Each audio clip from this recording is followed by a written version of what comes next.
Peter has resubbed. Ooh, we got a blank screen there. Peter has resubbed for 3 months at tier 1, been subscribed for 34 months.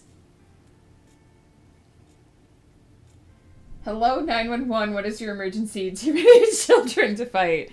Peter, I saw your response to Squanchy in the Discord, and I chuckled. I big chuckled. What we got here? We got Pie hanging out. Pie, you're never late. You always arrive precisely when the hydrations need to flow. Peter's here. Been here for 3 years, 10 days, 16 hours. Wow, have I been streaming that long? My goodness. Bruce is here. Also for 3 years, 1 month, 1 day, 21 hours. Bruce does have one of those first badges, which means he was one of the first people ever to subscribe to my channel. The first 10 people who subscribe get that first badge forever beside their name. Heck yeah. You're a whole month, 9 days, and 5 hours ahead of me. He was one of the first. Pie had an 85 stream streak. Holy wow, Pie. Cannot believe. So thankful for you being here. Honestly, can't believe you guys put up with me this much. Really. Pie been here for 3 years, 1 month, 4 days, and 21 hours. I guess I've been streaming for 3 years, you guys. How did that happen? I guess I did start in, was it 2021? My goodness. It doesn't feel like it's been that long. This makes me look like a fake friend. Peter, you've been here almost the same length of time. Give or take 10 days. Pie, you are always here in our hearts. You're always making us hydrate, which, speaking of, we gotta hydrate to do. There are only 2 weeks left, this week and next week, before... I don't know why I did 2 twos. 2 weeks only left before Ghost Pepper and I head out to Ontario for Christmas to visit with Mama and Papa Pepper and Brother Pepper. So we've only got that much time to be productive. So we're going to be doing the regular 3 streams next week. We're probably only going to get 2 streams in next week, I'll be honest, because by Thursday, I'm going to be so deep in the crazy that I'm probably not going to have time to stream.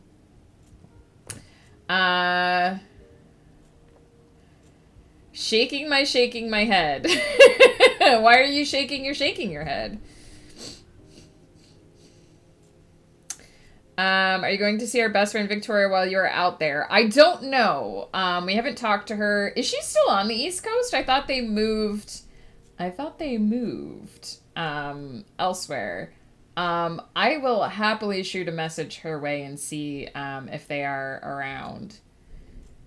Did you get all of the Christmas gifts already? Yes, actually. We just took care of Christmas gifts like in the last 48 hours. So we've settled what we're getting for the fam. I think they've settled what they're getting for us. We already received several gifts. I actually, Mama and Papa Pepper actually bought me an uninterruptible power supply. I haven't gotten a chance to set it up yet. But for those that don't know, a UPS will prevent my computer from, if the power goes out or if there's a power surge, it will prevent my computer from instantly shutting down. And it will give me enough time to save what I'm working on before I shut down. So I don't, once I get that set up, I won't have to worry about losing a half an hour's worth of writing because I forgot to hit the save button. So I'm very excited about that. Also, Almighty Jellyfish, hello. How's it going? So yeah, we are going to do our regular 3 streams this week, 2 streams next week. It'll be Tuesday and Wednesday. And then probably by Thursday, I'm just going to have to be taking care of getting ready to go. So I will be away for 3 weeks, after next week. 2 weeks we will be away in Ontario, and the last week, that first week in January, I'm not going to be writing. I'm going to be taking that week to myself. We might have streams that week. Lofi, Lore, hello. We might have streams that week. I might do a craft stream. I might do just a chill chatting stream.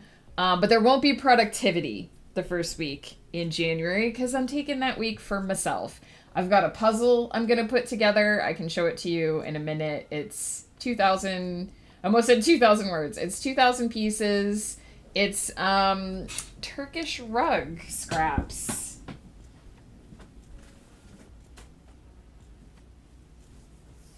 So this is it. This is my January gift to myself is this puzzle. 2,000 pieces. I think I caught a cold. No, almighty jellyfish, I hope you are wrapped in a warm blankie. I hope you have a hot drink of choice with some lemon and honey in it to get rid of that icky. So this is it. This is the poster for the puzzle, and if I kind of get it close, you can see it's just a bunch of different like silk rug scraps. And there we go. It's many pieces, which I am greatly looking forward to the challenge. This will be my biggest puzzle yet. I don't think I've done a 2,000 yet. I think 1,800 was the biggest I've done. I know, right? It looks so fun. I'm so excited.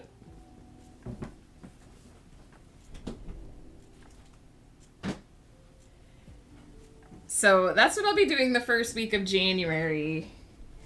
But we might do some streaming. We just won't do productivity. Into Club, we are all fam. She's still there. She's hoping to move to elsewhere at some point, but this year was not the year. Oh, so they haven't moved yet. Okay. Yeah, I'll shoot her a message. She's a little far from where Mama and Papa Pepper live in winter weather, but we'll see if we can make it work. Got alert cause brain no brain. Pie, we love you. We're happy to have you lurking. Thank you so much for the hydrations and also for the posture check, which we shall perform. I have a UPS on my home server. Well worth it. Nice. I might message you then when I'm setting it up, Bruce, because it's my first time setting it up. I'm a little nervous.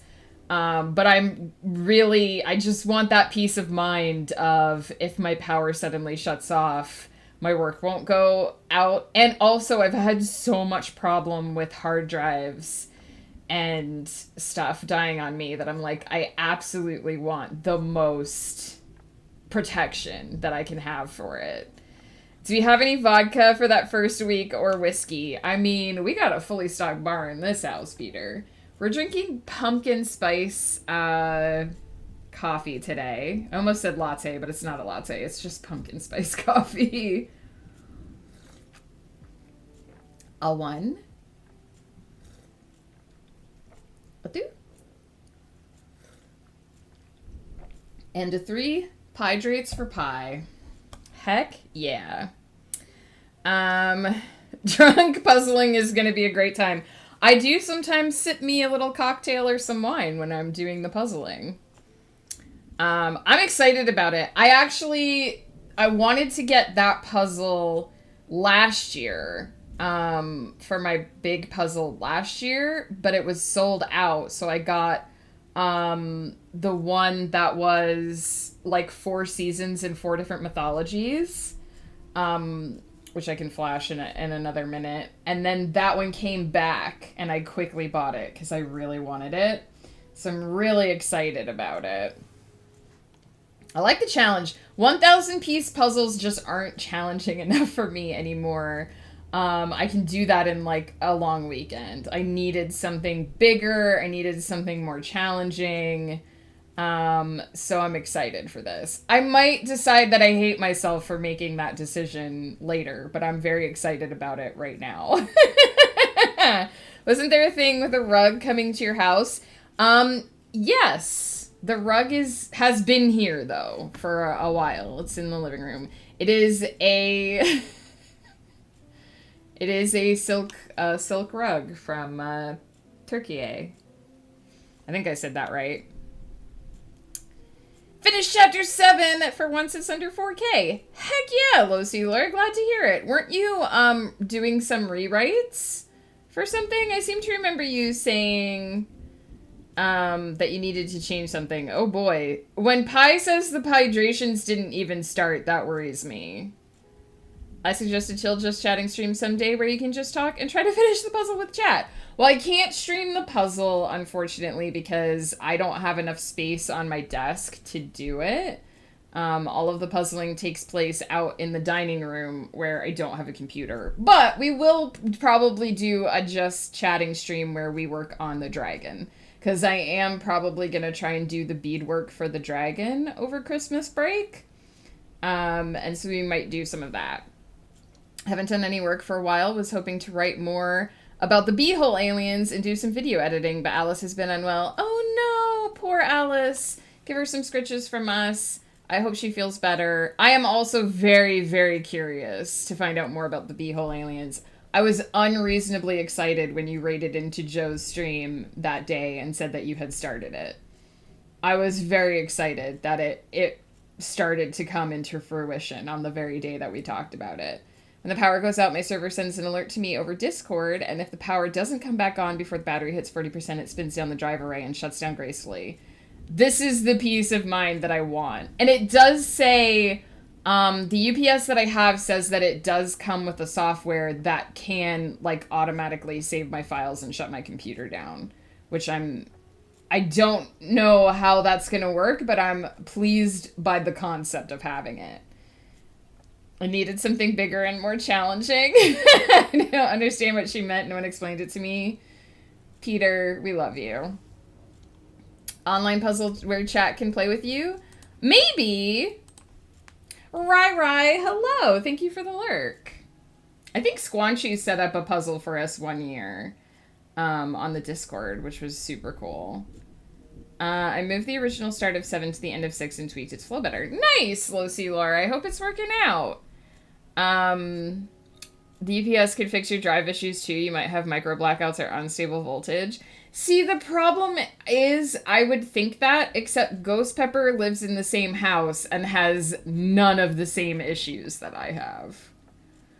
And one of the drives that died in my old computer was his hard drive from his computer.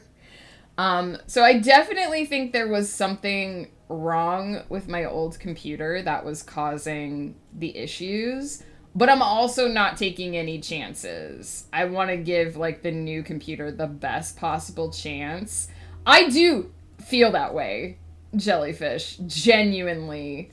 So, like, with this computer, I was like, Ghost Pepper picked the computer, he ordered the computer, he set up the computer. Like, I use this computer day to day. I installed all of the software, but, like, when it came to the hardware, I did nothing. Ghost Pepper did it all, because I'm like, I evidently can't choose a computer to save my life. So, he took care of all that stuff. But yeah, I'm looking forward to, because we did have a rash of blackouts,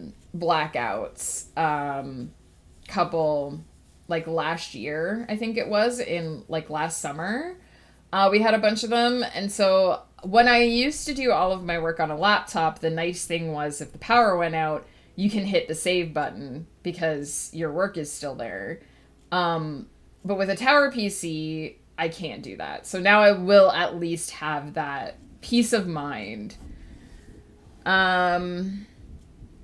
But you're right. If it was some kind of micro blackout or unstable thing that was only affecting the upstairs, then the UPS will help with that, which is another reason why I want it. I'm absolutely so happy that you're proud of the Beehole Aliens. Peter, I am so proud of you and your creation. You have no idea.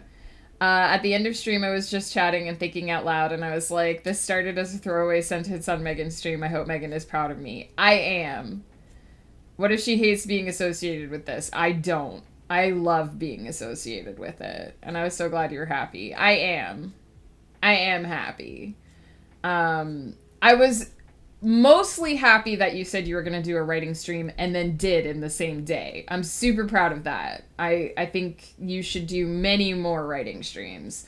But I'm also proud to be a small part of the creation process of the Beehole alien story. Sounds like your office might be cursed. But I like this office. But I do seem to have bad luck.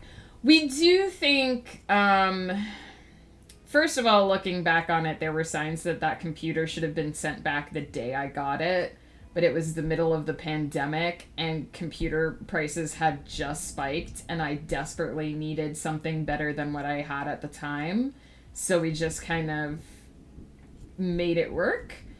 Because remember how I used to say that my screen would just turn off once a day? That doesn't happen anymore now that I switched computers. So that was definitely something going on with that computer where my monitor would just turn off once a day, every day. There were definitely some signs, but looking back at it, we think that the cooling system for that computer just isn't. The inside of that computer has an interesting build, but it just doesn't have enough space for aeration. So we think that it might actually have been overheating.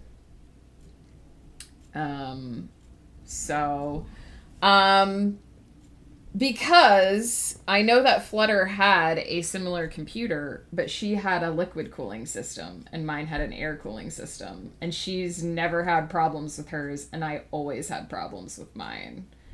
So I definitely think it was at least partially related to that. Hoping to do many more writing streams. Really enjoyed it. Good. I'm so glad. Did you have ducks on at the same time, Peter? Can you not get some kind of check on your power supply? Maybe you can sue the power companies to get brand new computers. I definitely think the fault was with the computer manufacturer. And to be honest, I was a little uncertain if I should buy from that manufacturer in the first place because I'd had bad experiences with them before and I heard good things from other people, so I decided to give them a chance and it blew up in my face and I just will never buy from that company ever again. And that company was Dell. Don't buy Dell computers. Don't buy Alienware computers. They're a horrible company. They're not worth the money. They can come at me. They fucked me twice. I will poke their eyes out if they come for me. So where I am from, we would call your PC a Monday PC. Oh, what does that mean? I'm curious about this term. I had Lo-Fi Spirits on. Maybe I'll try the ducks next time. Lo-Fi Spirits is just so easy because it has the timer built in. It has the music built in. It's a little bit more complicated to set up the duck stream, but we will have to do a duck stream in the new year because I did get a bunch of the new DLCs. I have moved back, as you can see, into the pumpkin swamp just because I like it. It's my vibe. It's where I chill. Who we want to hang out with today?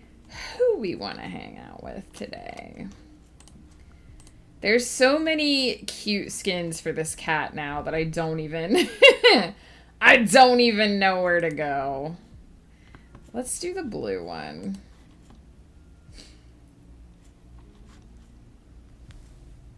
My Alienware was a nightmare from nearly day one. Yeah. I know other people who have had great experiences with Alienware. My brother-in-law had an Alienware laptop that lasted him 12 years.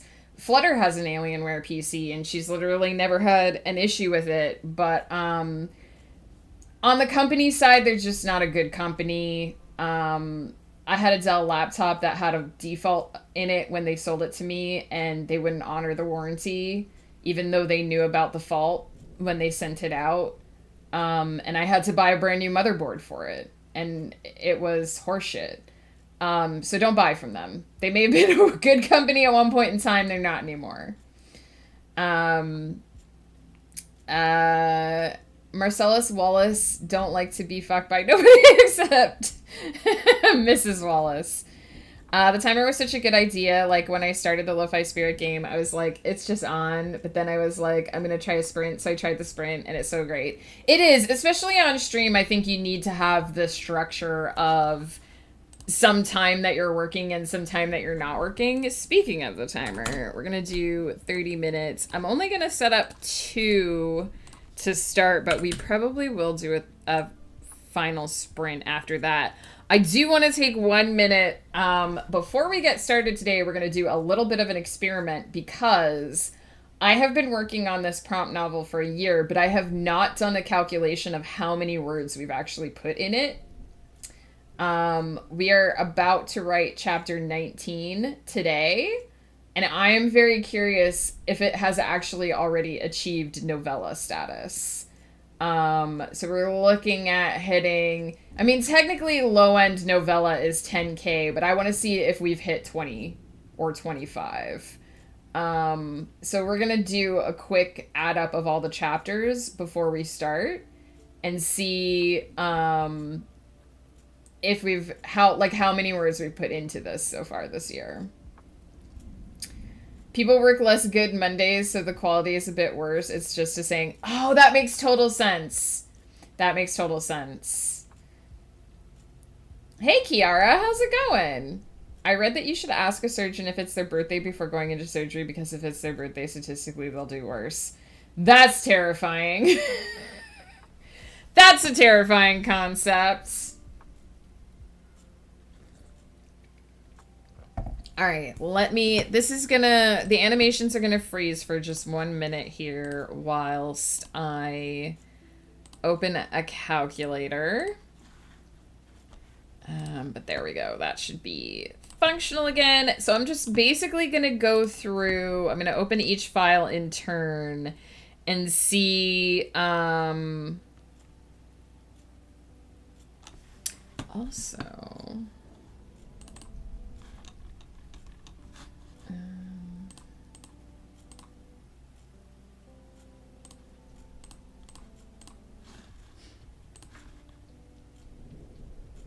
Oh, we haven't reached that yet. Okay, good.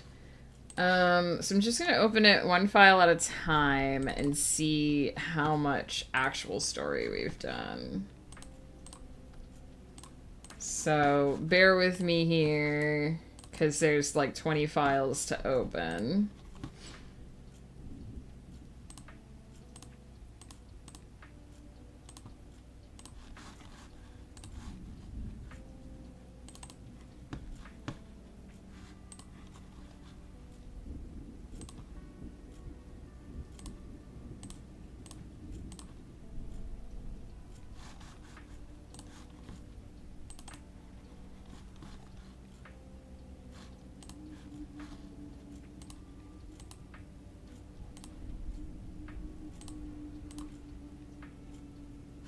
I think we're 4 chapters in and we're already past the 10K mark.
So at 10 chapters, we're at 35,000 words.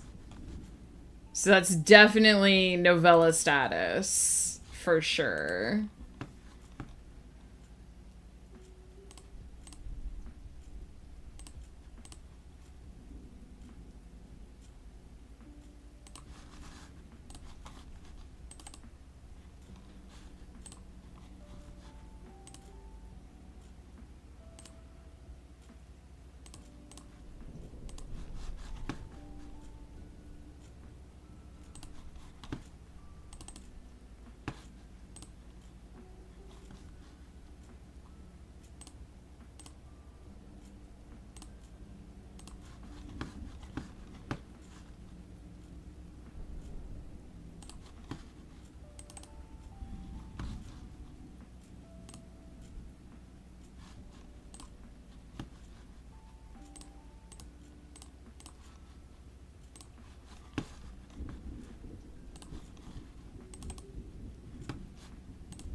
So chapter 15, we're at 51,000, which puts it in novel status. So it is, in fact, a novel.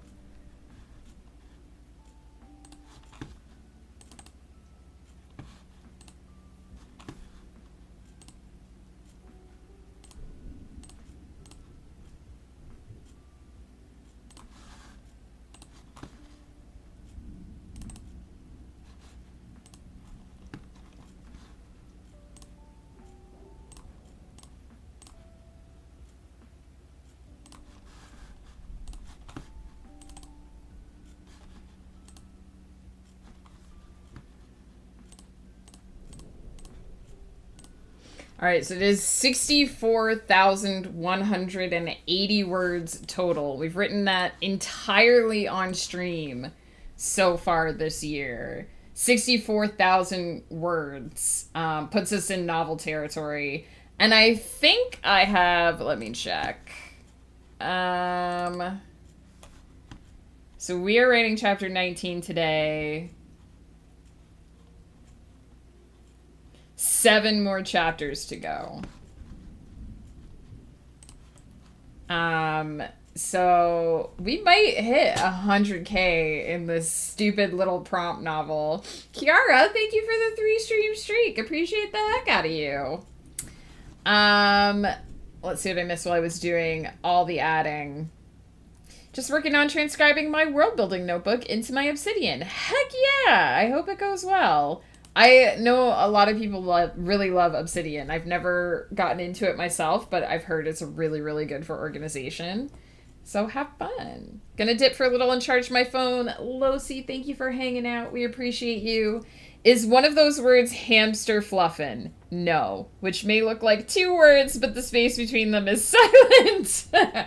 No, none of the words are hamster fluffin'. Can confirm, I think I would recall if I had written hamster fluffin' at any point in time. So there we go. I'm going to make a note of that.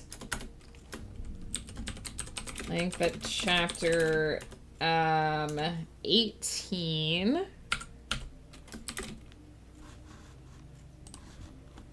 64,180, and then we can add to that at the end of today and see how many words it is at the end of today. Make it, yes, Peter, absolutely. I'll try to. I don't even know what is that a. What does that mean? Is that like referring to the fluff of a hamster? Is it a verb? Is it a noun? So yeah, I will note down at the end of today how many words we have. I had no idea it was that long. I was expecting it to be 20 or 30K, and it's twice that. So that's what I've been doing with my life this year.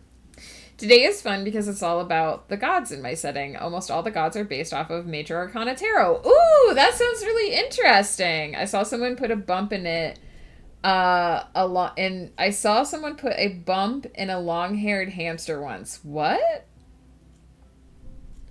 Put a bump it in a long-haired hair. What's a bump it? Is this one of those things where I'm too old to know what this means? I thought Peter had explained hamster fluffing and I missed it, but he hasn't yet. The little hairpiece that Snooki used to wear, I don't know who Snooki is. I'm sorry. But saying it's a hairpiece, that makes sense. I can understand what it probably is, knowing that it's a hair thing. It's something similarly fluffy, but not traditionally fluffy, like a different fluffiness. You touch a pillow and it's nice, but it feels weird, and you go like, ooh, this is a nice hamster fluffin'. Is that a real word, Peter, or did you make that up? If I Google that, is that the definition I'm gonna get, or am I just gonna get some weird hamster pics? I once had a hamster that I named Cheeks Fluff Nugget. Aw, that's so cute. The receptionist at the vet got a kick out of her name. Spoopy Skellingtons, hello, how are you? We're just about to get down and dirty with the productivity. So we've added up how many words the prompt novel is. It's twice as many as I thought it was, but that doesn't overly shock me when it comes to me. I 100% made it up. I was fully ready to Google that, Peter. That sounded so legit that I was like, that's probably like a Victorian era term or something. I'd believe it. I've heard weirder things. So yeah, today's prompt, is gonna be, for chapter 19, is she tried to forget him, but never could. And I was thinking about what I wanted to do with this chapter yesterday, and I'm not entirely sure. I think my brain figured out everything it wants to do for this novel except this chapter. Which is actually pretty typical of a writer's brain, really, let's be honest. So I'm taking a little bit of a shot in the dark with this one, but I do kind of know what I want to happen, so we'll see if my characters cooperate. It was funny because yesterday on Joe's stream, he was like, what do you mean your characters don't do what you want them to do? You're their creator. You're their god. And I'm like, lol, I am their glorified secretary. They tell me what happens. I write it down. They do stupid shit. I write the incident report, not the other way around. I don't get to tell any of my characters what to do. And I especially don't get to tell Dameron what to do. But as a definition, it works. It does. Peter, it seemed so legit. I was ready to Google that and believe that it was fucking for real. So yeah, we're going to be doing the usual 30-minute sprints with 15-minute breaks. We're going to start with 2 sprints and see how far I get into this scene. We probably will do a 3rd sprint either way, because we usually do at least 3, but we'll see how far we get with the 2. I'm going to take a quick break. I'm going to do a stretch, because it was requested by Pi, who is taking care of us. Oh boy, I'm going to yawn. Here on stream today, I'm going to get up and use the restroom, refresh my coffee, and then we're going to get into it. We're going to see if my brain picks up what I'm trying to put down, and if not, it'll just go in a completely different direction, because of course it will. So I will be right back. Don't forget to grab yourself something to eat or drink if you need to, and we'll get settled in for the sprint.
All right, as always, I walked away from my computer to reheat my coffee, and I came up with an idea for what I want to do for this chapter, and it's something a little different, something I don't think I would try in my bigger projects.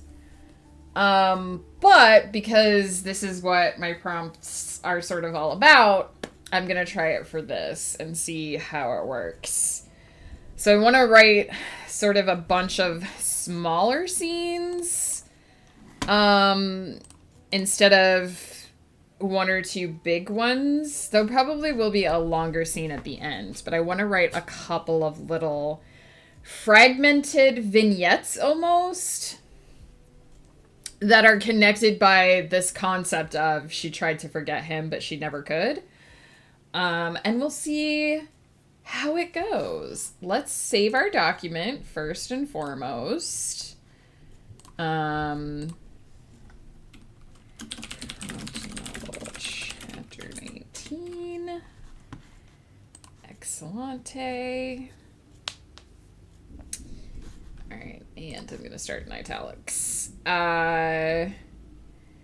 Yes, absolutely, Pi. You're 100% right. I don't know if you guys can see the steam rising off of this mug, but it is steaming right now.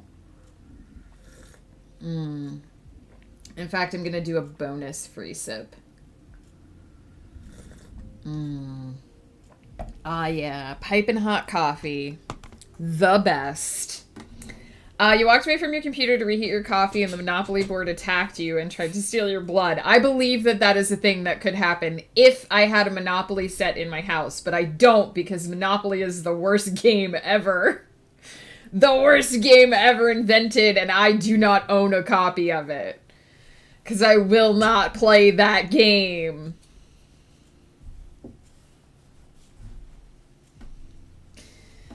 Sometimes you just want to taste a homie's delicious fresh blood. Peter, are you a vampire?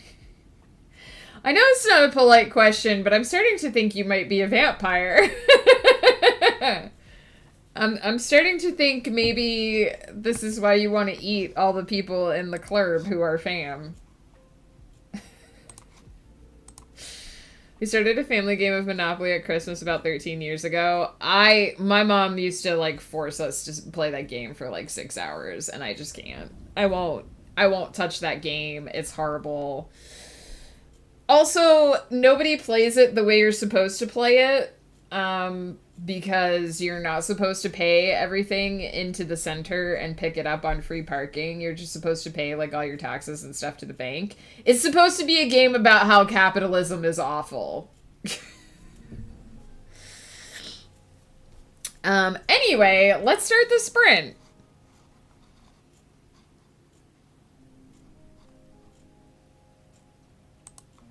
Monopoly is banned. Monopoly might be the only thing officially banned from the club. I'm not gonna lie. I don't want Monopoly in my club. Hundo P. Alright. I'm starting the sprint. Let's see what the fingies do today.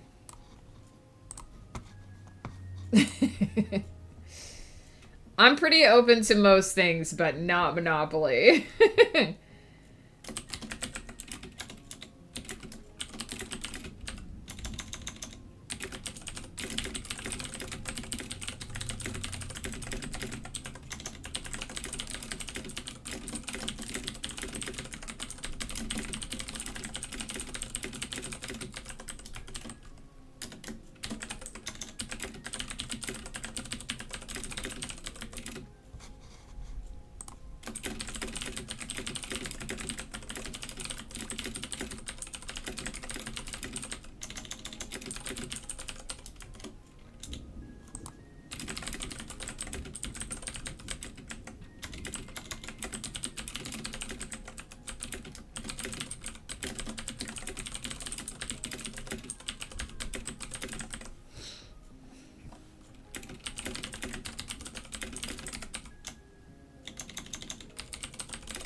Mystery Mochi, hello.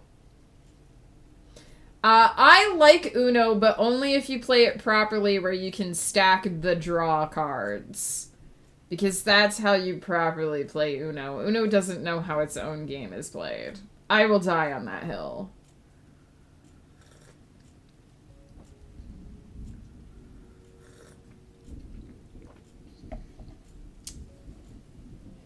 Uno is basically just crazy eights. And in crazy eights, you can stack the draw cards.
We have Trivial Pursuit. I've never really played much of Trivial Pursuit. It's tough.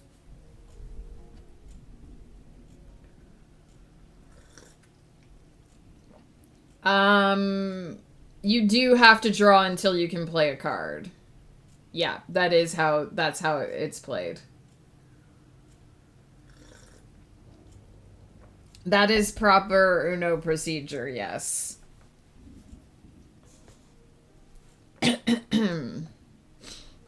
You can end up with the 24 stack pretty quick, yeah.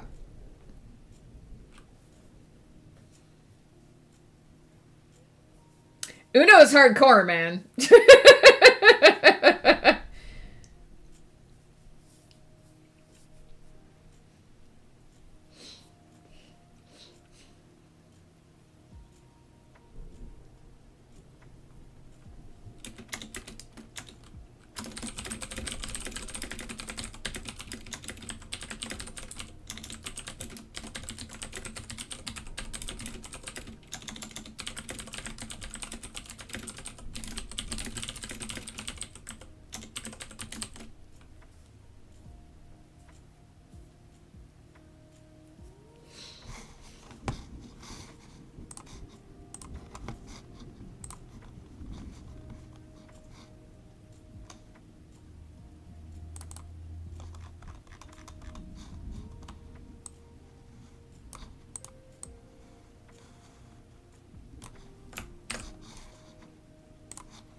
I like trivia games, but I'm terrible at them.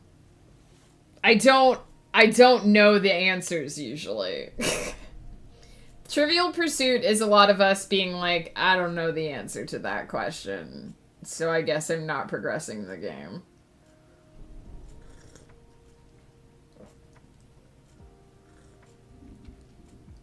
I enjoy a good pub quiz, even though I'm horrible at it. Haven't been to one in a while.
I don't know much about the sport unless it's curling.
Sorry, guys. I hope I got far enough away from the mic when that happened that I didn't startle anybody.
Hey, Blur, how's it going?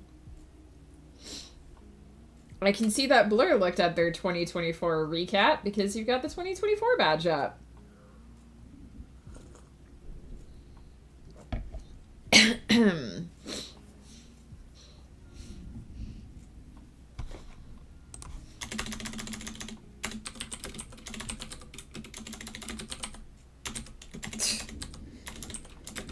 I tried to type hot tub and I typed hot butt instead. Two very different things. Oh, hey, Mochi's got their badge as well. Heck yeah.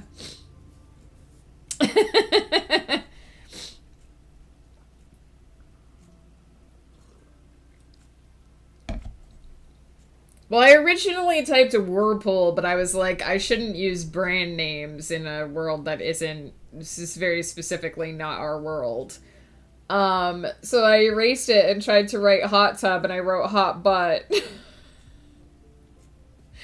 Been doing good. Been here the whole time, just been lurking. No worries, Blur. We are happy to have you lurking. I hope you have had a productive day so far.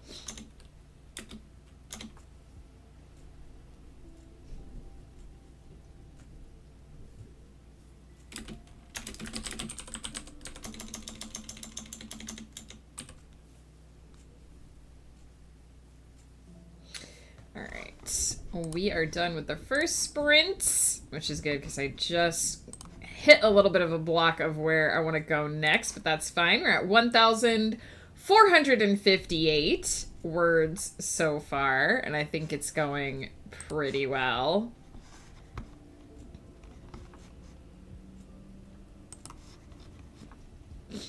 Woke up later than normal, slow start to my day, but I'm ready to get some art done. Heck yeah! I hope the late start to the day won't affect too much. That happens to me sometimes on the weekends because I let myself just sleep in.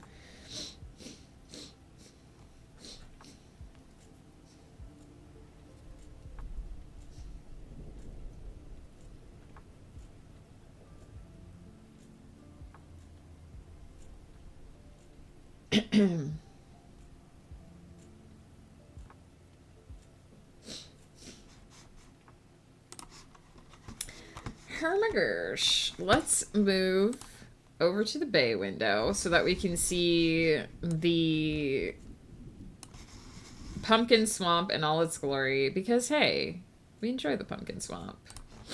It's where I would live. If I could live in a magical, productive hut in the middle of a magical place, a pumpkin swamp is pretty much what I think I would pick.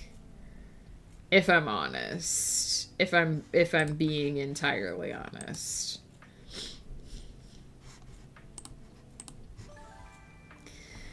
So there we go. We've got a fall background. We've got Halloween, winter, Halloween. It's just how it is. That's just how it be. I'm gonna take another quick AFK, another quick pop AFK to use the restroom. I need to blow my nose after that sneeze, so I will do that while I am AFK. I think I know where I want this prompt to go. I'm just having a little difficulty with this one particular part, but hopefully next sprint will break through that.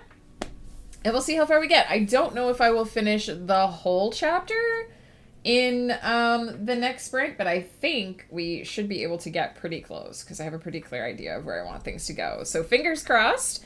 I'm going to pause the timer while I pop AFK so that we can talk for 15 minutes when I get back. Working on some D&D character art. Joined a new campaign last week, and I've been working on my new character's design the past few days. Heck yeah! What type of character are you playing, Blur? What class are you going for? What race and class are you going for? Let us know, and I'll be right back.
I have returned.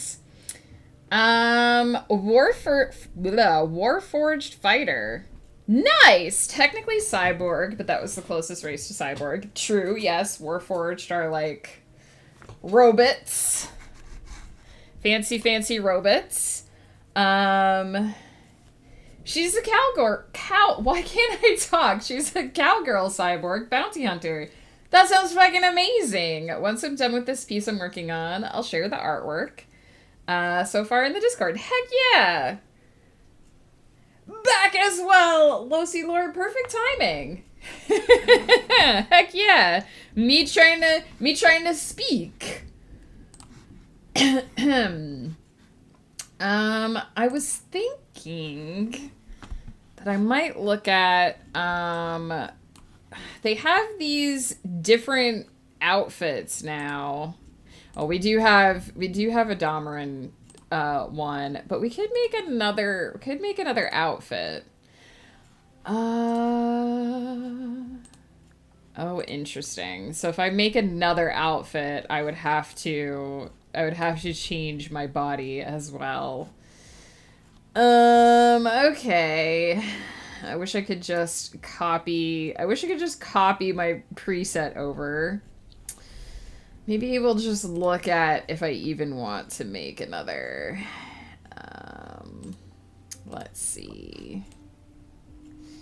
We've been wearing this sweater for a while. Sometimes I wish you could pick a t-shirt and then a jacket that goes, like, over top of it.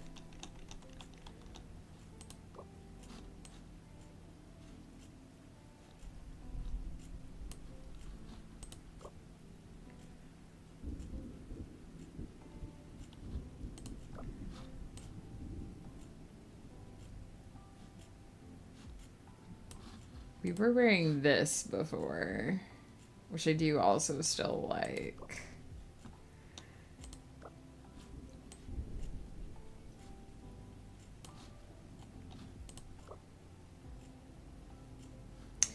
I just want maximum comfort, you know.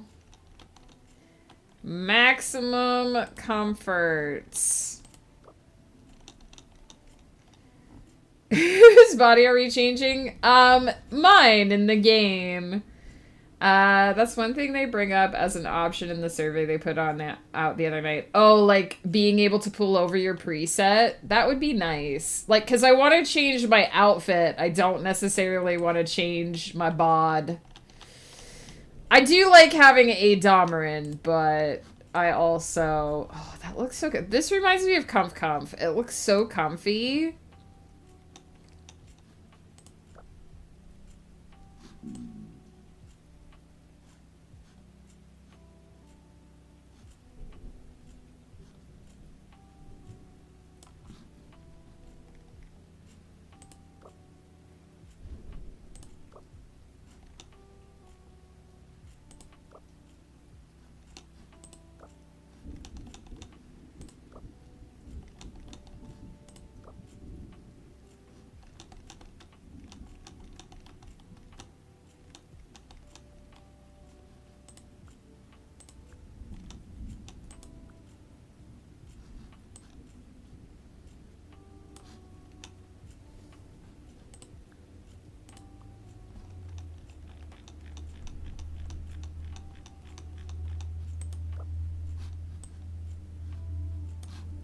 What other hat options have we got? We got green. We got red. Got pink. We got orange. And then we've got the, like, other hat.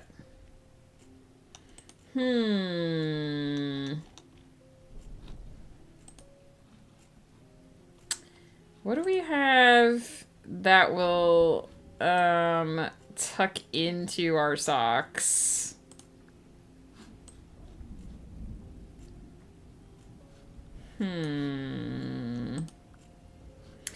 Can't cover our socks, yo. That's just not gonna happen.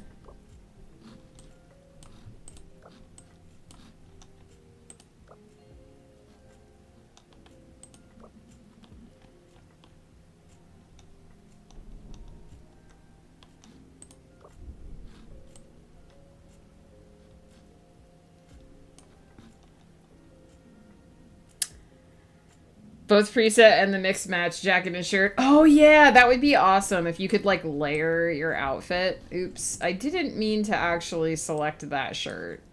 Mean to actually select that shirt. Real talk.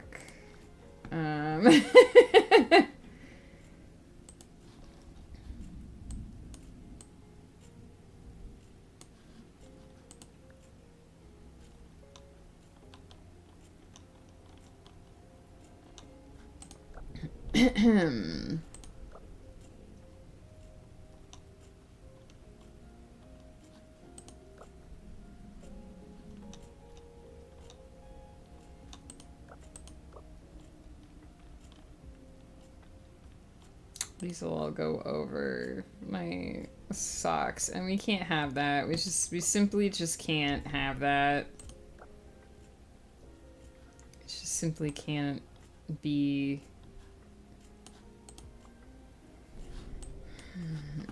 Kind of.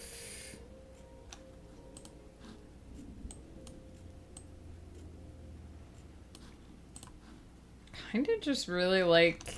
This just looks so comfy to me. I kind of just want to wear it.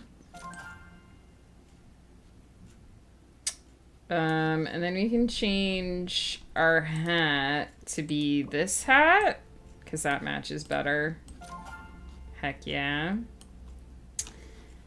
And then because we've got all the warm colors going on, we can change our hair to be cooler colors. Potentially.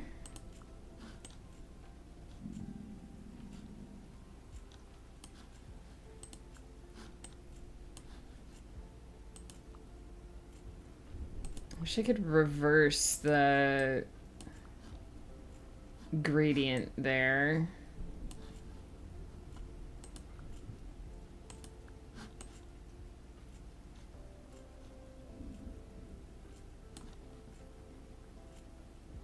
Honey Shekel, enjoy your lurk. I would absolutely change my body if I could. I would as well, Peter, honestly. The DM does signatures, and my signature is that I can eat a piece of scrap metal and make it into a bullet. I also can eat other bullets. To her, they're like pop rocks, but with a bit more kick. She can make them to have different damage types. Piercing is her normal damage, but she can also do force, fire, or poison bullets. That sounds awesome! Also, we could also change our hair. That's also a thing that we could also do.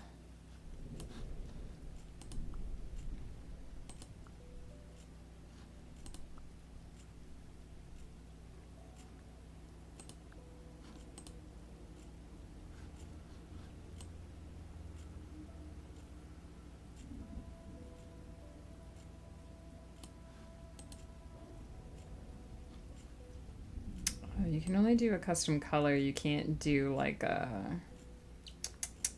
custom gradients. Interesting.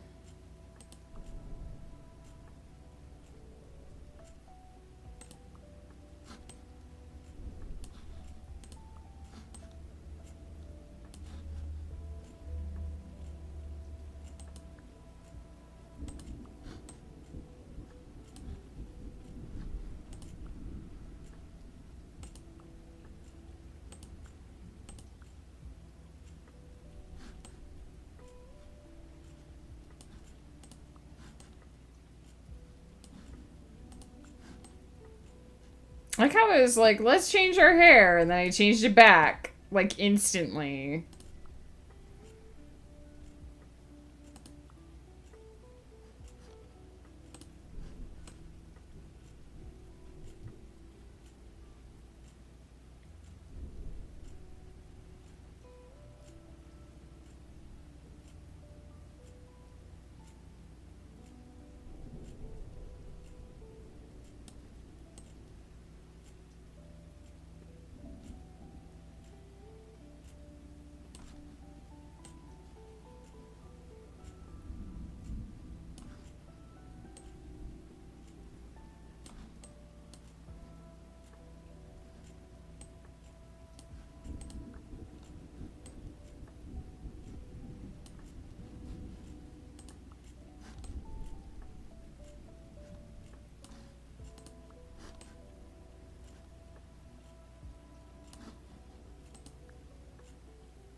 I do look cute, though. Real talk. I look super cute.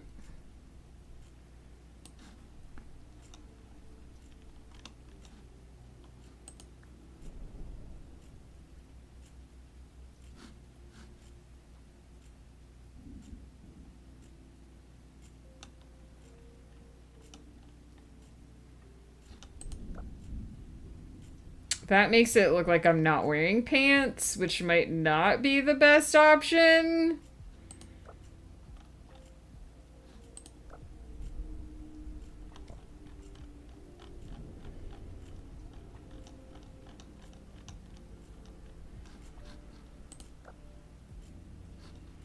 Maybe we can try the black leggings. Not gonna lie, that looks super comfy. It looks super comfy.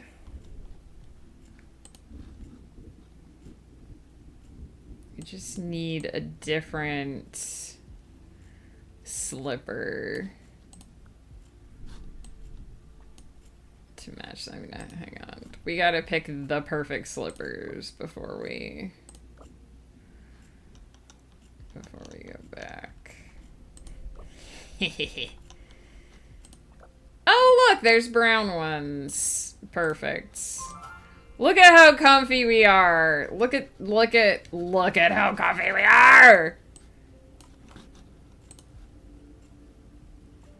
Oh, yeah. Now that's fucking comfort right there. Oh, yeah. Comfort.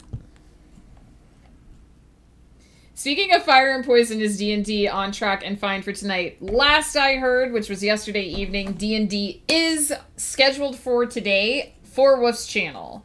So let me do a quick shout out. It's Woof. That is the channel that Winds of Chaos should be on tonight if Winds of Chaos happens. A lot of time I tell you guys, yeah, it's happening, and then it gets canceled. So disclaimer, I have no control over whether or not it happens, but it should be happening tonight, and it should be happening on Woof's channel, as far as I know. If we were changing our body, can I make my vanity bones less delicate? Yeah. I mean, I feel like if we were making changes, you could make any change you wanted. Also, DM said that we can add more damage types in the future. That sounds amazing. Not gonna lie, totes adorbs. Thank you. It's giving comfy in winter. It's serving where are my trousers? Oh well, who cares? And declare be all pantsless.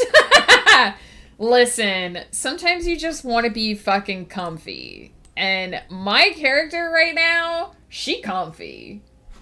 Also, in my canon, this is a comf shirt, even though it's not a comf shirt. So we rockin' the comf look right now. Shout out to comf, who is not here, but if she is or was, we love her. And we love her even if she's not here. Oop. Let me catch up on chat quick. I unpaused too soon. If I want to change my damage type in the middle of combat, I can take an action to change it. That's awesome, because some enemies are immune to certain types of damage, as we learned. As some of us learned the hard way when we showed up as a fire mage to a demon fight. If you give me your delicious bones, I can make a stock from them. Peter!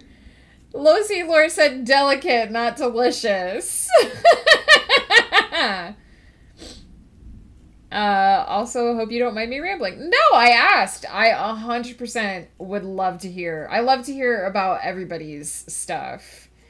In declare we all comf. Heck yeah. All right, I'm gonna get back to it. I didn't spend any time thinking about what I want to do with the rest of this scene, so that's great.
If I were Weird Al and I had to make a parody of people's sentences, the parody I do for that one is now on to farting. Peter, I love you. Never change. Also, has anyone else seen the Weird Al movie that they made for Rocco? Because it was fucking hilarious. And I loved it.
Hit the undo button instead of the save button, which is not what I wanted to do. Janine, hello. I loved it. Weird Al is already one of the greatest humans ever, and he needs to make more movies. The movie was pretty great. Not at all what I expected, but pretty great. Weird Al should 100% start a movie studio that parodies films. That would be amazing. I don't think he'll do that, but that would be amazing.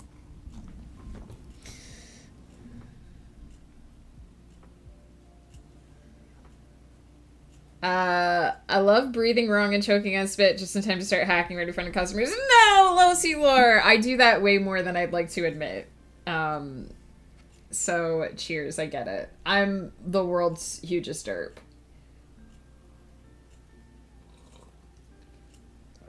Peter, are we sure you're not a vampire? Did we figure that out yet?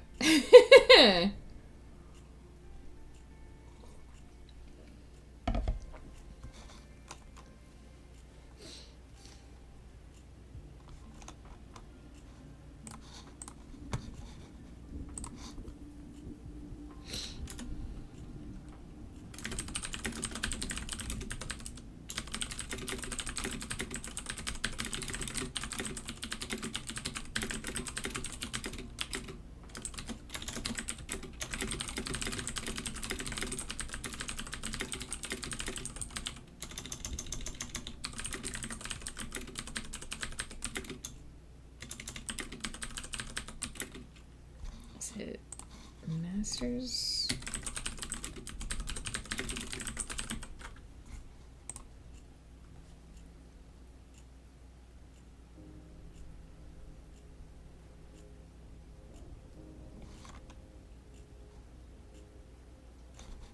Possessive. Yeah, yeah.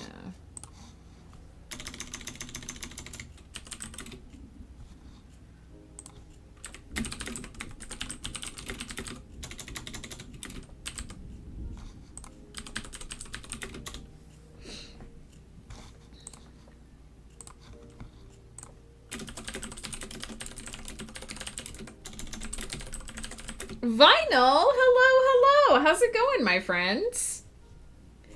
I sneaky peeked at my recap this morning, and Vinyl was one of my top viewers for the year. So, thank you, Vinyl. Appreciate you.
Trying to make a point of actually saying hi instead of just looking like a creep. Hey, I appreciate you, even when you don't say hi and just lurk. This is that type of stream where lurkers are always welcome, and if you're just here to vibe, you're just here to vibe. Sometimes we don't feel like chatting, and I know you're as introverted as I am, so I know that happens, but I do appreciate you saying hey and letting me know that you're here, because I love you, and I love knowing that you're hanging out. Weird Al is pretty cool. I was not into satire and such back when he was in his prime, and I'm sad about that. Hey, I appreciate his music even more as an adult, I think. Now that I understand some of the messages behind some of those parodies. I think you were, Peter. I think you were one of the people on the list. I don't remember all of them, but I'm pretty sure you were one, and I'm pretty sure Joe was one. I know Exiled Faye was on there as well. In the club, we all introvert. And that's cool. In the club, we can hang out without ever saying anything, and that is cool.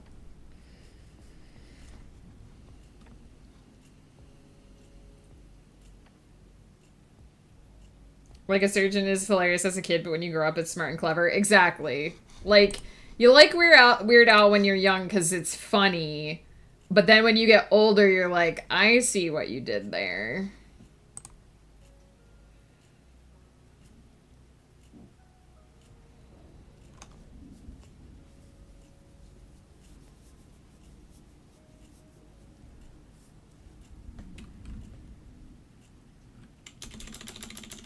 I decided I didn't like where I was going with that sentence.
I'm not sure what you mean by vagueness, Janine.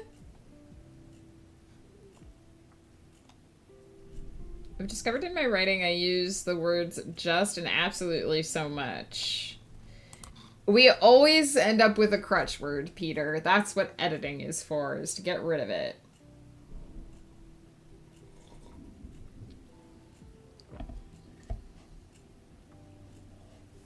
I actually don't like first person as a POV. I can talk about that during the break if we want to. A lot of people think first person is better, but it's not. It's just different. And actually, first person has lends to a lot of mistakes, such as passive voice. That third person makes it easier to spot a passive voice than first person does. So first person is only more active if you actively write it that way. This is a deep, deep rabbit hole. This is a deep, deep rabbit hole that we've stumbled upon. I need a hot take redeem. I need a Wolf hot take redeem for this topic.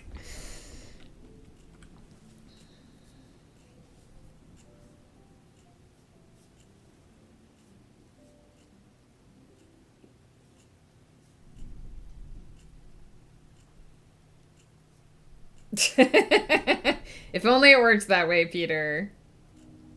I'm not trying to shit on first person. For those of you who are writing in first person, it's a perfectly valid choice. It's just not always better for the reasons that people say that it's better.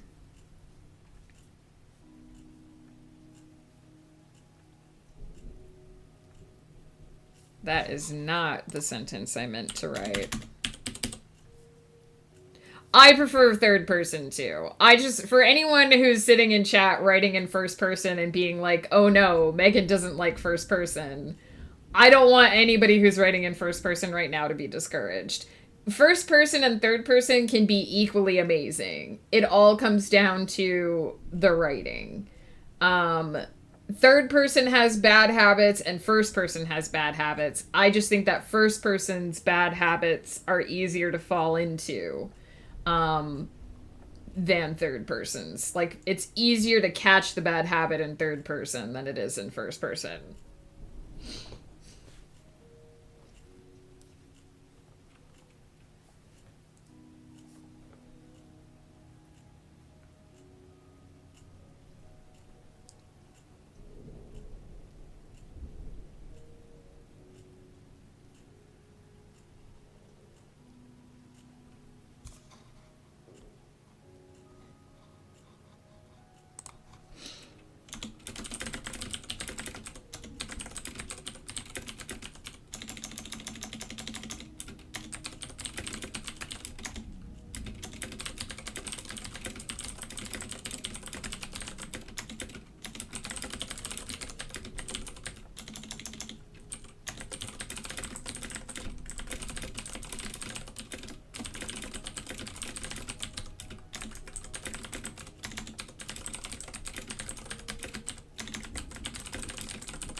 Cheers, Pie, with a hydrate, and also save your work, my friends. Make sure you're saving.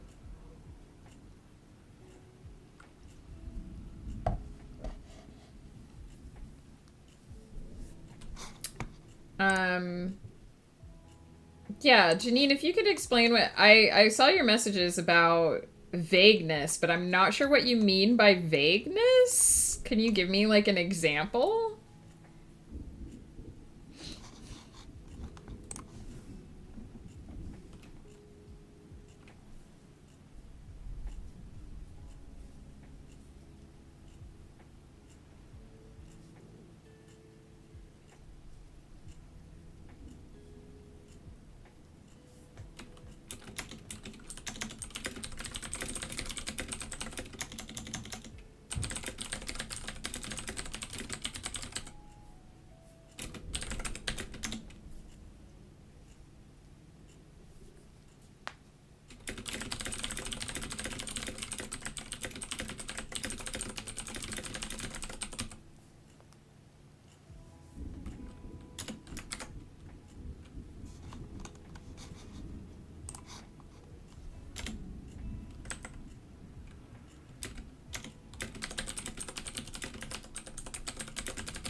I heard the neighbor's dog or something.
We did talk about perspective stuff during the break. What's your opinion on switching perspectives in a book?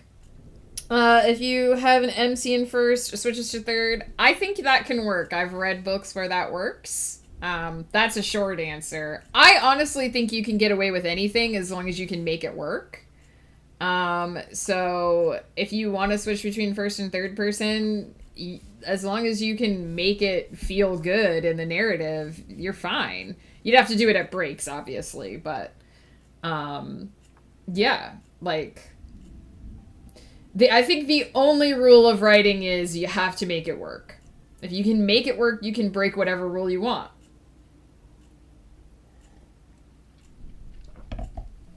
So but you got to learn the rules so that you can break them.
All right, we're at 2,559 words, which means I only wrote, I think, about 1,100 that time. It was a bit slower, but I was sort of feeling my way through the concepts that I wanted to express. I'm going to set us a quick 15-minute timer here for the break, just so that we have a quick 15 minutes so that we know when it's time to sprint again, because we are indeed going to do a third 30-minute sprint, and I will definitely be able to finish this scene during that time. I'm past the rough patch. I think I've got this doing what I want it to do. So just a couple of general things that it's important to understand about what perspective point you're choosing. People think that first person is better because they think it's more immediate and in the moment and puts you directly into a character's experience. But the problem with first person is that it's very easy to rely on filter words and passive voice when you're writing in first person. People fall a lot into bad writing habits when they're in first person because it lends itself to that frame of writing. So you have to be very careful to make sure that when you're in first person, you're not using filter verbs like you don't want to say, I feel shaky. I feel like I'm sick. You want to say things like bile boils up the back of my throat, or my hands start to shake.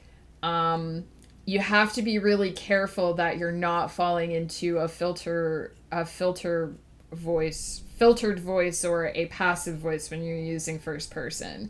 People think because it's an I statement, it's more direct, but there's a big difference between I feel sick to my stomach and my stomach roils and twists as I think about what just happened.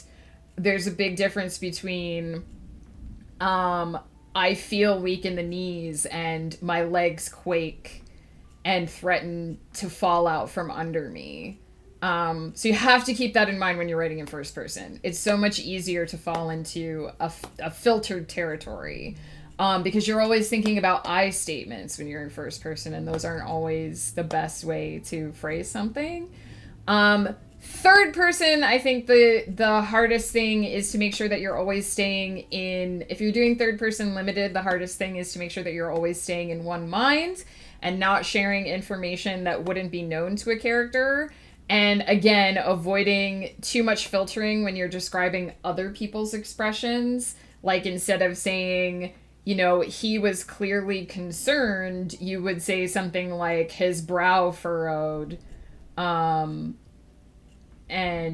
he tilted his head, and this way so and so was aware of his confusion. That's not the best sentence, but you kind of get the idea.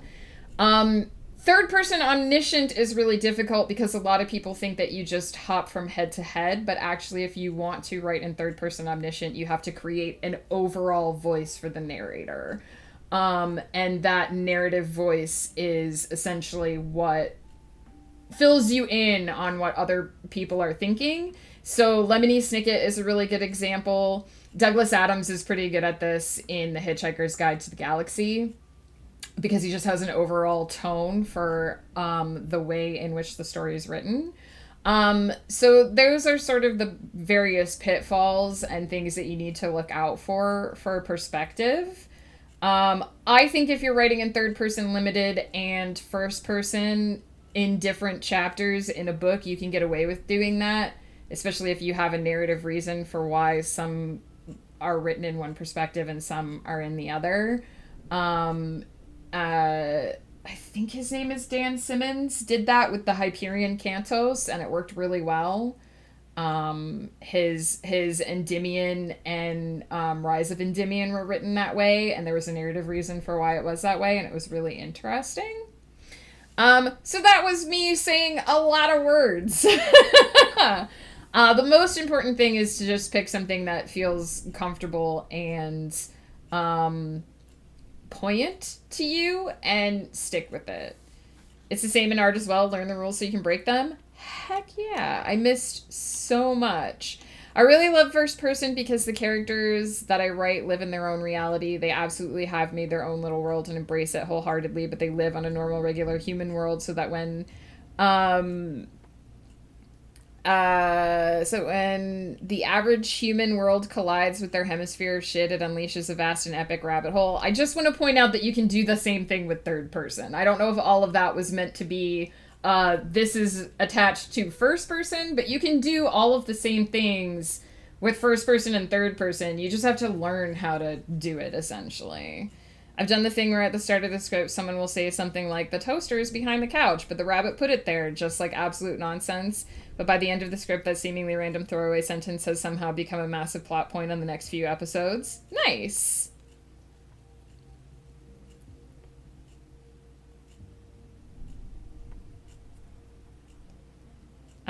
It's the same in art as well. Learn the rules so you can break them. Absolutely. Rules are like cheese. Only a few of them are really good, but the ones that people say they like, they really don't, but they still say they do for some reason. Honestly, again, I think the only rule in writing is that you have to be able to make it work.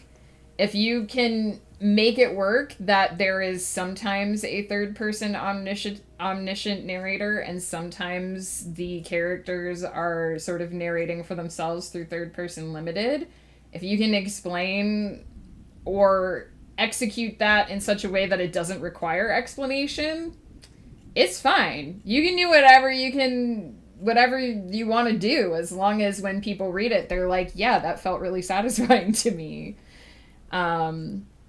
And that's what beta readers are so important for, is they can say, this confused me. I was confused why some of the scenes were in third person omniscient and why some of them were in third person limited. And then you know that you need to go back and refine something about, this is just an example. Then you know that you need to go back and refine something about that. Or if you ask your betas about that and they're like, I didn't even notice, or like, it all just felt really fluid to me, then you know that you've carried that off in a way that it's not pulling people away from the narrative. Generally, it's semi-omni with their thoughts of the group as a whole, but some chapters focus solely on one person. Honestly, you can use an omniscient narrator to focus on one person's thoughts as well. Like, you don't have to always include other people's thoughts. That's sort of the versatility of, like, the omnipresent narrator, is that they can choose what they tell you and why they tell you that.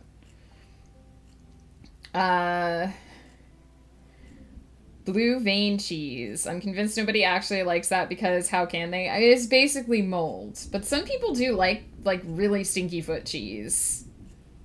Snicket writing style is my personal inspiration and goals. Top notch, Losi. You're looking in the right spot. I've read very little Lemony Snicket, but I think it is absolutely like the best example that you can give of a third person omniscient narrative. Like, absolutely masterfully created a voice that tells the story, almost as if the storybook is telling the story to you. Definitely my go-to for people who are like, I feel like I want to write in third person omniscient. Absolutely great example. My top two would be Lemony Snicket and Douglas Adams. Hitchhiker's Guide to the Galaxy specifically, because I think his Dirk Gently series was actually third person limited, and would focus on specific characters individually in their scenes. But Hitchhiker's Guide to the Galaxy, if I remember correctly, is a bit more, it's almost like the guide is telling the story. So it's very, very interesting. Is that similar to someone who's already lived the story and is recounting it for people? It could be. A third-person omniscient narrator is not necessarily bound by the same... In first-person and in third-person limited, one of the characters is telling you about their experience. So I write in third person, but I zoom very far into that one person and filter everything through their perspective. So when Dameron is narrating a scene, you get a very different perspective than when, say, Rose is narrating a scene, because the two of them have very different ways of looking at the world. Dameron is very staunchly cold and logical person, can be very calculating when he's dealing with a dangerous situation. And Rose has this much more emotional way of viewing the world and a much more volatile temper. And so in a situation where she might be getting upset about something, he will just kind of cut through the crap and just kind of take action, right? So it depends on... So the vibe that you're getting for a particular chapter will depend very much on its narrator. But for the omniscient narrator, you get to sort of decide what tone the narrator is going to take throughout the entire narrative.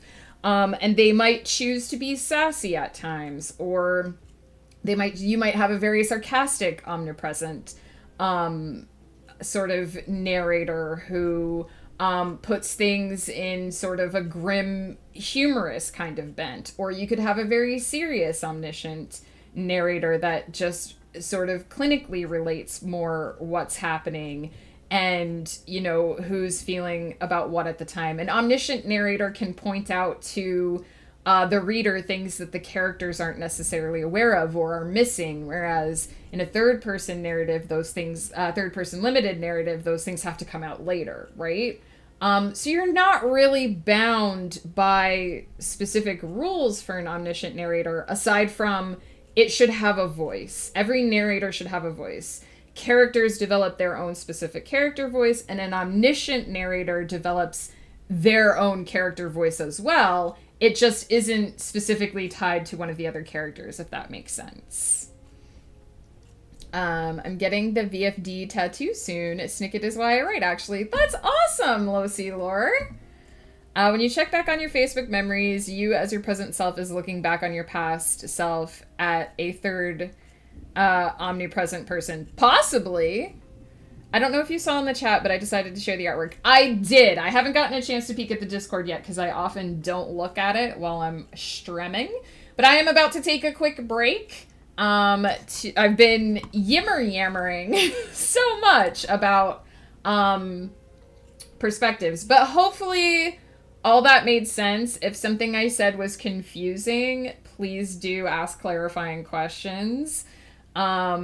I think that all the types of perspective are equally valid. You just have to be able to execute them in your work. I think first person is in trend right now, but I don't necessarily think it's better. You can do all the same things with third person. You just need to know how, essentially. So I'm going to take a quick break. I'm going to peek at Blur's art while I'm popping AFK. I'm going to pause the timer while I do that. And when I get back, we are going to do one more 30-minute sprint. I'm going to finish off this scene. I do know where I want it to end, so I'm kind of excited to get there. I don't know how long it'll actually... Sometimes I'm like, it's only going to take me a couple hundred words to get to the end of this scene, and then it's like 2,000 words later. So we'll see how long it actually takes this character to do the thing that she wants to do. But we will definitely finish, and then we will see who's around for a raid. So I will be right back. Don't forget to get up, stretch, move around, grab yourself something to drink, use the restroom if you need to, and we will be back for one more.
Welcome back, Blur. I'm also back. I peeked at your artwork. It's super cute. I really like the little targets in the eyes.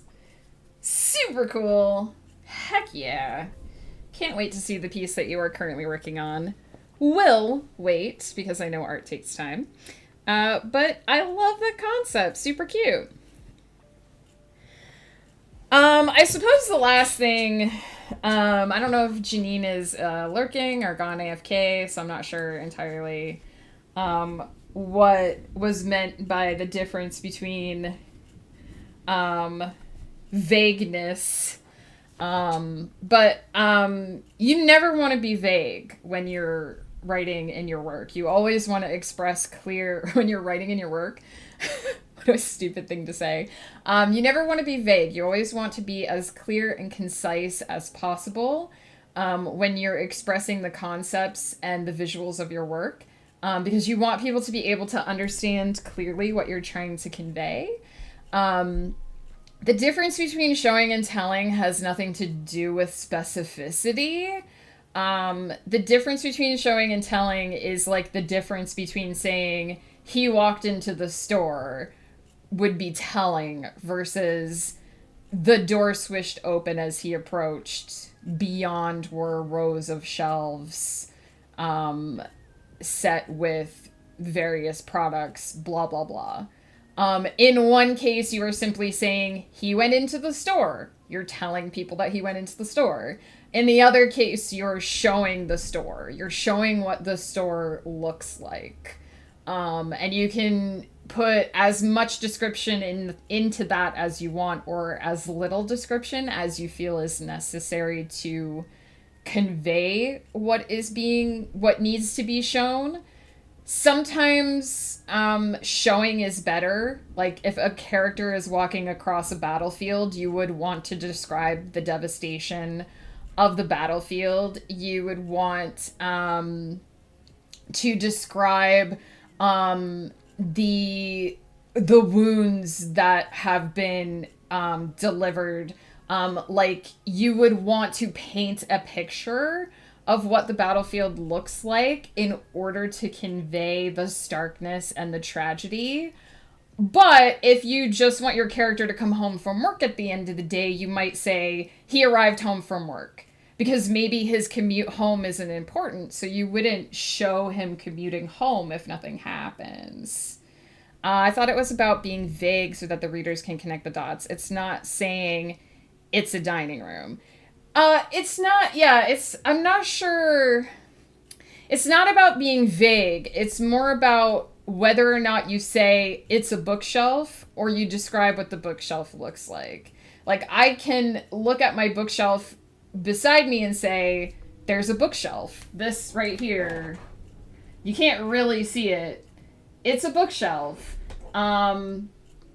Or I could say it's a solid wooden frame with beige on the outside and little white squares on the inside. And it's packed 2 rows deep with various size and colored book spines. And sitting on the top 6 squares are dragon figurines. And I could go into in-depth description. I could say one of those dragon figurines is a Viking design and rises out of the ocean with scales that look like feathers that become water as they drip down from it. So you can kind of get the difference between it's a dragon figurine and here's what that dragon figurine looks like. I hope that makes sense. You almost never want to be vague in your work, because then how will people know what you mean? I'm not sure what the exact advice that was given to you was, Janine, so I don't even know if I'm talking about the same thing, and I apologize if I'm not. But I hope that makes sense. Thank you for being the first person I've heard actually show examples of show versus tell. Hundo P, friends. That's why I'm here. Because you know what? I struggled for years with what it even meant, show versus tell. It's like the first thing everybody says to you as writing advice, and you're like, what does this mean? What do you mean? That's what people mean. And I actually, for me, it really clicked because I found this really detailed Tumblr post, and I don't even know if I have a link to it anymore, sadly. But I found this really detailed Tumblr post that broke down when you should show versus when you should tell. And it was a very frank post saying sometimes you do just want to tell people he got home from work because if his commute isn't, if Dahmerin is driving across town and nothing is happening during that drive, why would I describe it? It doesn't need to be described because nothing important is happening. So I can just say Dahmerin arrived home from work. Here's where he is now. Describe what he's walking into, and that sets your scene. Sometimes you do want the brevity of telling someone something, and sometimes you want to unpack. Sometimes like if a character is having a moment where something has triggered a memory, then instead of saying he remembered the time he spent in the woods with his father, you would say the smell of pine filled his nostrils and he recalled a bright summer day walking beneath the shadows of the evergreens. And you could go into, again, as much description as you wanted about what event happened on that day. Sometimes you want to unpack something instead of simply telling it, and that's when you show. But it's very, very hard to understand sometimes the balance that you should take between showing and telling. Because if you show everything, every book is going to be 3,000 pages, let's be honest. And that's what beta readers are for, is to help you say, oh, I wanted to see this in my mind's eye, or this felt like it took too long, right? And then you know how to strike that balance. Peter, you should not eat a bookshelf. Peter, how about we introduce you to a nice plate of pierogies, maybe a salad, some fresh bread. How would you feel about eating those things? I wonder if it's like the theory of a filmmaker with the difference between showing and telling.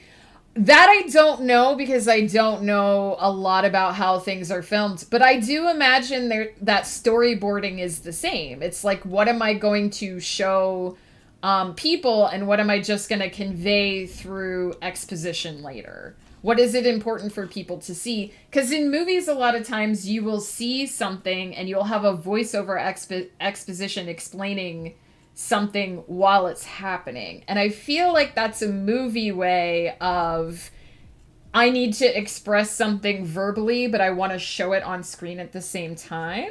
I feel like that's a very specific film method for a problem that doesn't exist in fiction. But I don't know a ton about filming, so can't speak to that. I've learned more here than I have a year of writing classes. Lofi, I'm just glad to help. And seriously, if any of you ever have any questions, even if I'm in the middle of a sprint, if I can't answer right away, like Janine mentioned her question during the sprint, and we just talked about it just now afterwards, please do let me know. And if you have to remind me during a break that I missed something, or that you'd like more clarification about something, please do, because this is one of the reasons why I started streaming, was so that I could be here to have these kinds of discussions. Because when I was a young writer trying to figure all this stuff out, I would have given my left arm to have somebody that I could just be like, yo, hey, how do you handle showing versus telling in your writing? Like, how do you learn how to do that? I would have loved to have someone I could talk to about that stuff. There's a lot about writing that I don't know. There's a lot I'm still figuring out. I don't consider myself to be the absolute authority. Writing is very subjective, and I have developed my method for doing it, and I read a lot, so I feel like the methods that I've developed based on the feedback I've gotten from people work for people. But I have my fair share of bad reviews. I don't think that I am a master by any means. I'm still learning myself. I'm still out there trying new things and just trying to figure out how to get the stuff in my head onto a page. But I am happy to talk about what I have learned and what I do that works for me.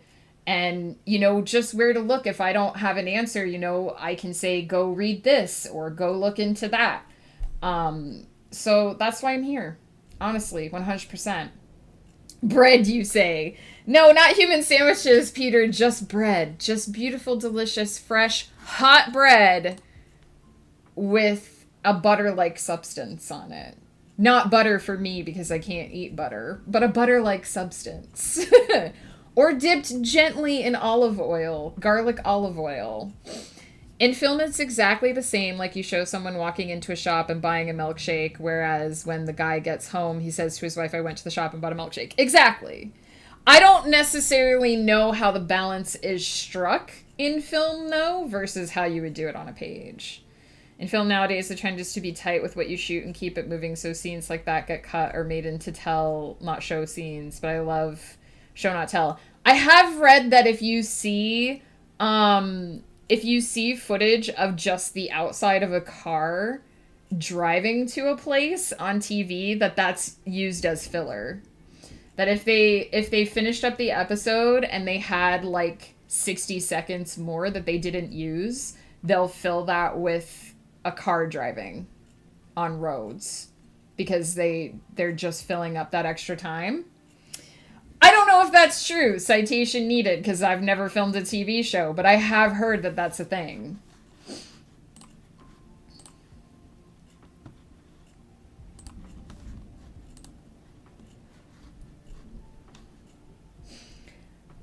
I've been told.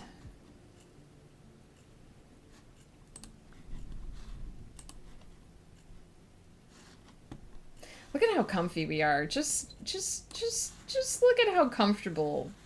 Just look at the level of comfort. We have our pumpkin swamp, we have constant rain, and we have just this most comfortable sweater.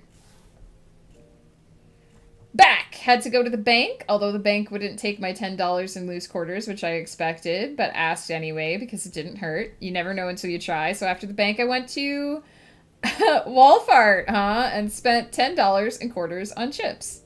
Nice. Someone will take those. I guess at the bank they want them rolled, probably. If you had put them in a roll, then they would have had to take them.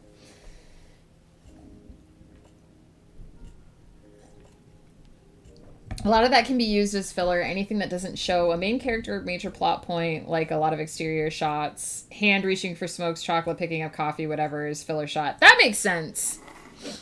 But now I always look and I'm like, how much driving are they doing in this episode, and how much of that could have been used for other things? Alright, we are going to do one more 30-minute sprint. I'm going to finish off this scene, and then we're going to do a raid out. But I hope that this has been a productive conversation for everybody. It's one of the many I know how the sausage is made things. This is one of the reasons why I don't look more into how TV is made, but also when I do know about how the TV is made, I'm like, ah, yes, I can never stop looking for that now. I can never unknow what I know. They said it had to be in a roll, which I don't have. Yeah, I think you can buy them at, like, the dollar store. You can get, like, packs. But then it's annoying because if you only need rolls for quarters, you also get rolls for, like, dimes and nickels at the same time. But hey, as long as you got rid of them quarters, that's the most important thing. At Walmart, they gotta take your quarters. They don't get a choice.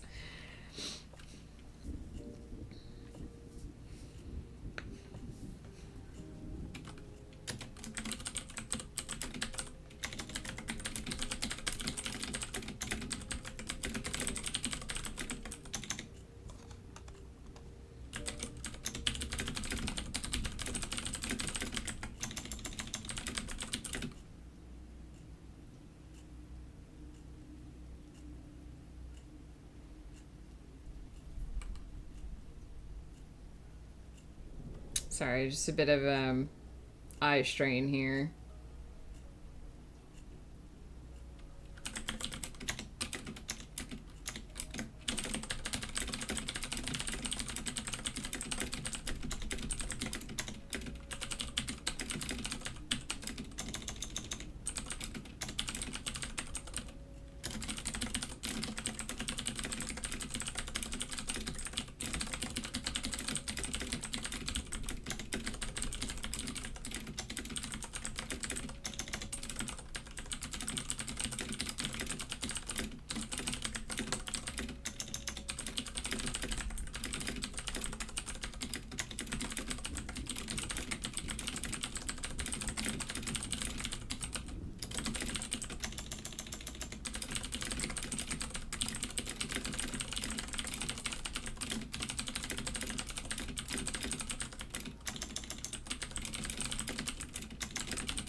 Trying to write session notes for my last D&D session, and I forgot my players called this session it Crusade and Theo crack Kylie open like a watermelon under pressure of over 2,056 rubber bands. What? Why did they go? I have so many questions. First of all, that's amazing. Second of all, why did they call it that? Were rubber bands involved in torturing an NPC? I gotta know.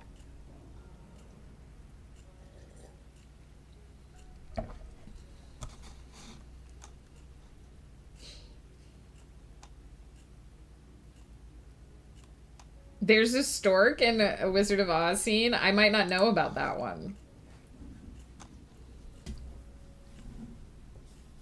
It was a very high roll that caused an emotion. We're like, oh, okay. That makes sense. I love that they chose to word it that way, though. D&D is amazing, you guys.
Alongside gems like, in which we let her family get fungus, and days since Evan got arrested, 0. That's amazing. I want to know what getting fungus is, but I assume it was some kind of spell.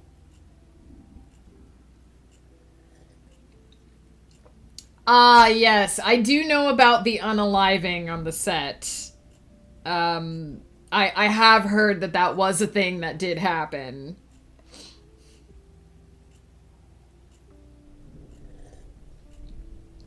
There's a lot of stories about the filming of the Wizard of Oz movie that make you think, and yet they finished it and just put it out. It was a literal fungus which exploded. That was my next guess, was either that it was a spell or some kind of like plant or creature that got involved in a situation.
Dang, Peter and Honeysuckle are on the wavelength.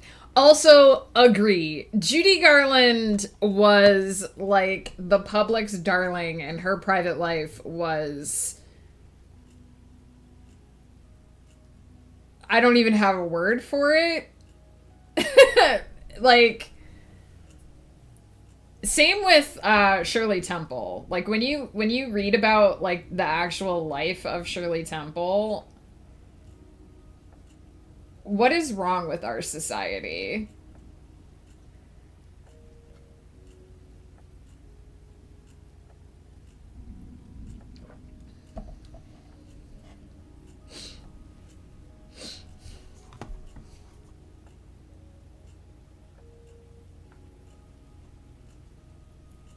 Child acting is a huge problem. Yeah. Oh, yeah. Actually, when you learn that Macaulay Culkin is actually like a well-adjusted adult who has his shit together, and you know about like the first portion of his life, that's actually a really huge accomplishment because, again, there was a lot of fucked up shit in that kid's life. And the fact that he became eventually a well-adjusted person with his shit together is frankly a miracle.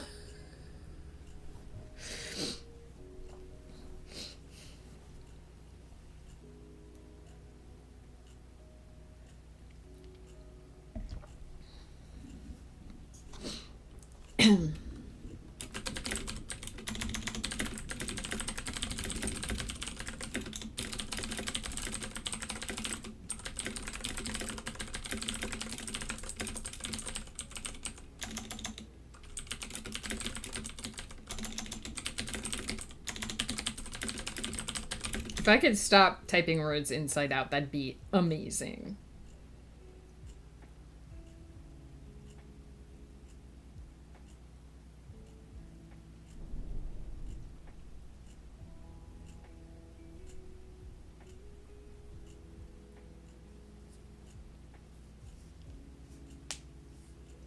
I remember stories about Macaulay Culkin, like he's days from death, he's ruined himself, and you see him now, Lord love him for putting it behind him and working through it. I'm just glad that he got whatever he needed to get to where he is now, because... oh boy. In some cases, I have to wonder if they would have wanted to be immortalized, given the pain it took to get there. A lot of times it's the parents. It's the parents that want the kid to be famous, and the kid doesn't get a say because they're so young. And by the time they realize that they have a voice, or they get to the point where they have, like, they've achieved a voice, they're already so deep in it that what can they do?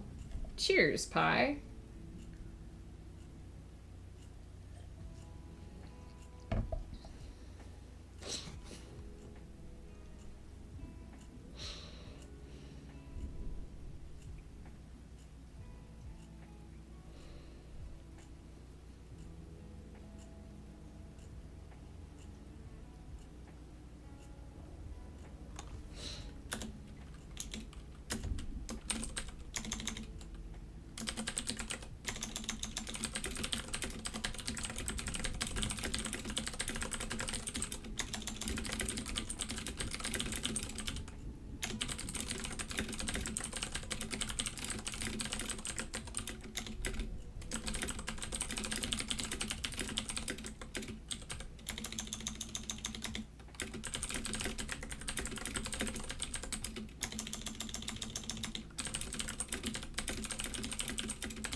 Sometimes you write a character that's so delusional. That's so delusional that you just want to say, sweetheart, get out of here. Tal, hello.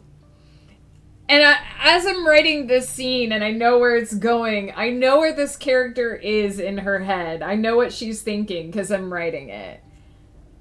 But she's so delusional. And I'm writing this and I'm like, honey, please just wake up for 2 seconds. This is what it's like to be a writer. To see the train coming. To know that it's about to... And to not be able to do anything about it because that's what has to happen. Delulu is Salulu.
it going, Tal? What is up, my friend?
Working out some admin stuff for my beta reading team and drinking coffee as if it is my lifeblood. I hope it is going well. From the sound of it, maybe you didn't get a lot of sleep last night, so if that's the case, I hope you get more sleep tonight. But I hope your tasks are going well.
All right. That brings us to 3,953 words. Quite a bit more than I thought it would be. Joe, hello! I don't have a baby bird. It is I, popcorn maker and baby birder in training. I don't have a baby bird. The baby birds are all of you. Joe, hello. How are you, my friend? You were one of my top viewers on my recap for Twitch this year, so thank you for that. Joe also redeemed snacks. Please be sure to go and get yourself some snacks. We are at 3,953 words in this scene. A lot of irony in this scene, frankly. I'm happy with how it came together. I feel bad for my characters, but I'm happy with how it came together. I think I mostly have an idea of what I want the rest of this novel's plot to be. I do think I'm going to need to get at least 2 to 3 more prompts to throw in there. So that's going to be interesting. Was there a butt in the scene? No, but I did attempt to write hot tub and write hot butt at one point, so that did happen. Almost done with the main line art. Heck yeah!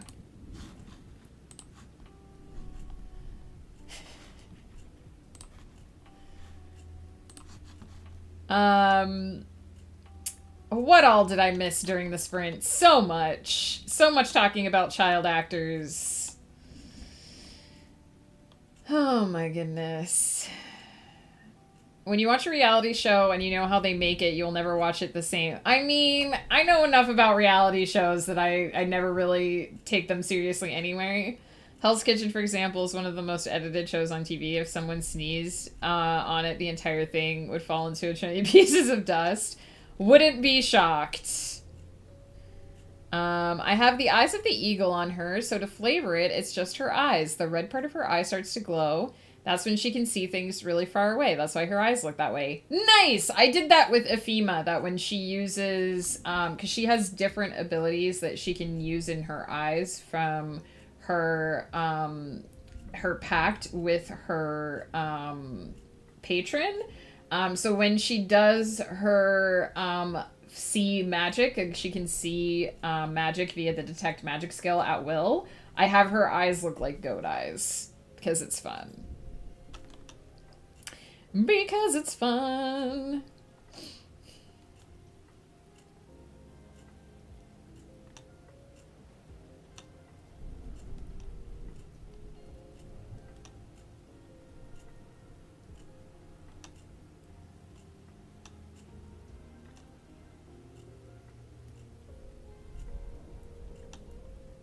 I will nap later and correct. Sleep was the thing that did not proceed the way I had planned. No! I'm so sorry, Tal. I hope you're able to get a good nap. And until then, I hope the coffee keeps you going. I definitely have had days like that in recent days, so I get it. Redeemed a free coffee at my favorite coffee joint today and got a double torture. What is that? I'm quite pumped right now. I also got an ice to assert my dominance against the cold weather, although it nearly backfired because I got close to brain freeze. What's a double torture? Your baby bird might have blood. Peter, no, we talked about all this really good food that you can eat. Honey Shekel 229 words today. Heck yeah. Hot butt aliens in your neighborhood. Click below now. At your peril. Sleep is overrated. Sleep is amazing and wonderful. It's just that sometimes I just don't. It just doesn't happen. Sometimes I just lay there and my body's like, nah, we're not going to sleep today. We're just going to think about all the things that you could be writing right now that you're not writing. Or all the things currently going wrong in your life that you can't do anything about just for good measure so that you're extra stressed and anxious about it in the morning when you wake up. For all those of you who are like, Megan is so together all the time and she's always organized and she always knows what's going on, I regularly lay awake at night thinking about all the things that I wish were different in my life that I can't affect, and then I have to wake up in the morning and pretend that I have my shit together and write a book. So there's a lot of pretending. Not today. Today I actually today I actually did have a good night of sleep, and I actually am feeling pretty happy and confident with what I've accomplished on my way to, because I only have 2 weeks left before break. But some days I'm just pretending that I have my shit together because I don't want people to know that I'm actually 2 seconds away from just blanket burritoing on the couch for the rest of the day. Let me look up the ingredients of said double torture real quick to give an accurate answer. Cool. It's not a drink I've heard of, so I'm very interested. She has boots of speed, which are just built into her. She just clicks her heels together and she speeds off. Nice! Remember that thing where you were thinking about earlier? Want to see it all again, but bigger in my mind when I sleep. Double torture is known as extra double shot vanilla mocha. So it's coffee, and I do know they put chocolate milk in there too. So if it's a mocha, it wouldn't be chocolate. If this is Starbucks, I'm assuming if this was a Starbucks, so a mocha would be, they have mocha syrup. I don't think it actually, maybe it does have milk in it, but it's a syrup, chocolate flavored syrup, and then they would put 2 shots, or 3 shots if you're in a grande. I don't know about Dutch Bros, so I don't know if they're the same as Starbucks. But how they would make it at Starbucks, it would be the mocha syrup, and then they would put 2 to 3 shots of espresso in there. They would put a pump of vanilla in there, and then they would fill it up with milk, I assume. Or not milk. Yeah, milk. Not milk, but milk. Yeah, milk. And that would make it chocolatey. I don't know if Dutch Bros is similar to a Starbucks, but that's how I'm imagining that drink in my brain. So it's like a chocolate vanilla espresso, it sounds like. The actual Dutch Bros website says vanilla syrup and chocolate milk. There you go. Maybe they do actually use chocolate milk there. They don't have chocolate milk at Starbucks as far as I know. They just have a syrup that when they put the milk in, it makes it into chocolate milk, which I guess is the same as chocolate milk, but I worked at a Starbucks, can you tell? Oh my goodness. Do those boots have Keanu Reeves' face in them? Lol. Blanket burrito is how I deal with my stress, mostly. Coffee and a blanket burrito. Do you know how he said Weird Al was just a great human? Keanu is also a great human. Keanu is a great human. Just a really great guy. Incoming as a statement, but in a world where there's so many toxic and rotten men, Keanu is genuinely a beacon of light to admire and look up to. That is true. I would agree with that. If I had to pick a celebrity to be stranded somewhere with, I think Keanu is the one I would pick, because he's just such a genuinely sweet and thoughtful person that it wouldn't be awful. I think most celebrities get really up their own butts and really egotistical and think that they're the center of the universe. Keanu Reeves is not like that. Keanu is a genuinely sweet guy who thinks about the people around him and does nice things because he likes to make the people around him feel happy. And that's the kind of person that I would want to hang out with, whether they were famous or not. Dutch Bros is similar to Starbucks in that they sell coffee and energy drinks and lemonade, but Dutch Bros has their own signature flavors. I think their lemonades are top notch, but sometimes they require coffee like today. Nice. I don't think we have anything like that. I don't think we have I shouldn't say anything like that. I don't think we have that specific franchise here, because I've never heard of Dutch Brothers, or Dutch Bros as it is. Dutch Bros. I'm saying it wrong on purpose. Yeah, we have many similar to Starbucks things out here as well. Gotta go. Actually, that was the final sprint. I forgot to put the final sprint thing up. Thank you, Honey Shekel, for hanging out. We're actually gonna raid. We are gonna go right now to Twitch and see who is on, so that we can raid somebody.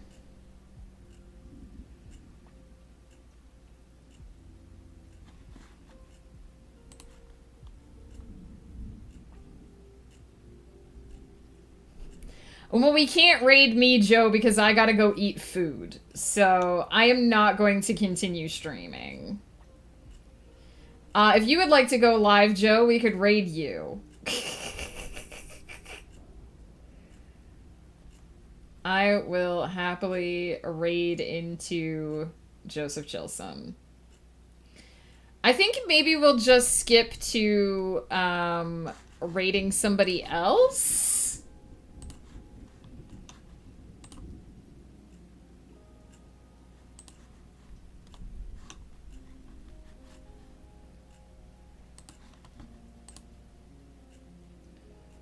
Oh boy. Carly just asked in the Discord why the Postal Service is mad.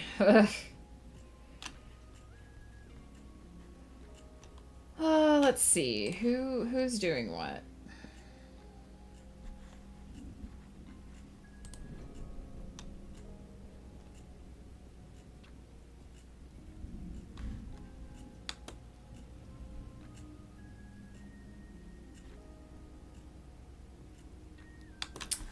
The king is? The problem is a lot of people wrap up around this time.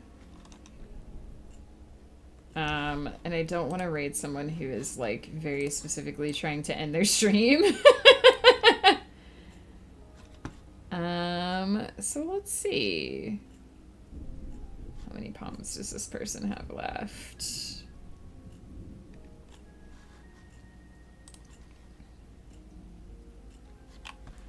I'm in Adland. I think Dutch Brothers is a West Coast thing if you're not from the West Coast. I am on the West Coast, but I'm in Canada, so I don't think they're up here.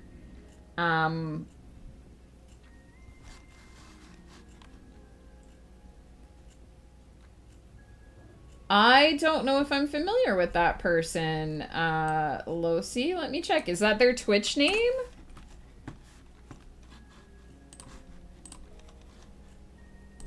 That's true. I can just check the, check the reading and writing area for new people.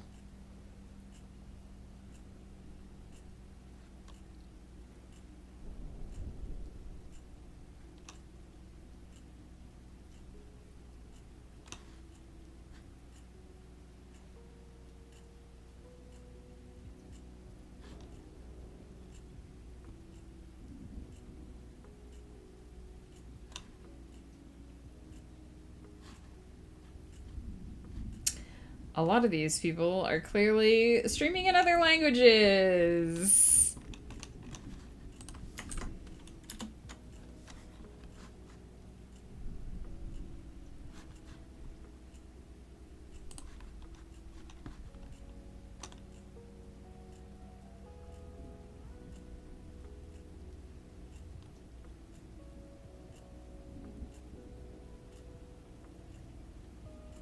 Alright, it looks like...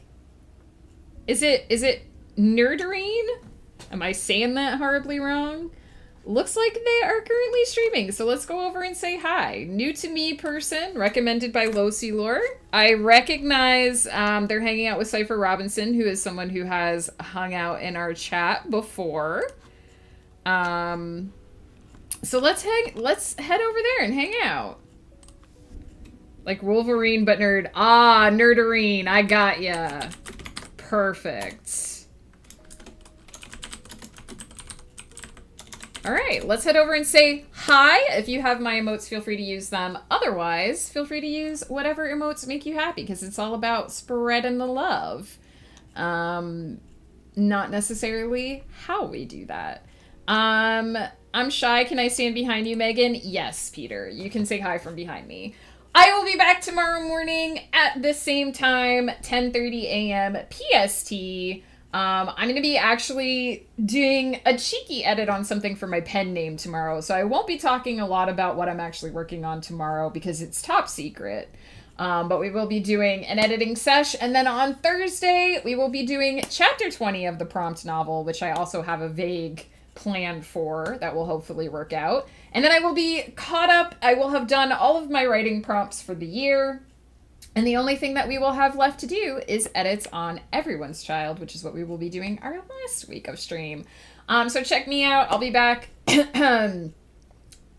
I almost said Tuesday. Today's Tuesday. I'll be back Wednesday and Thursday, 10:30 a.m. here on this channel. And on Saturday, I will be over on Wolf's channel for our regular stream starting at 7:30 PST. And if you're looking for Winds of Chaos, they will also be over on It's Wolf's channel tonight at 7 p.m. PST.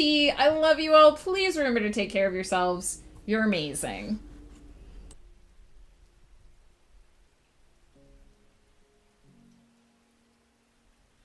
The voice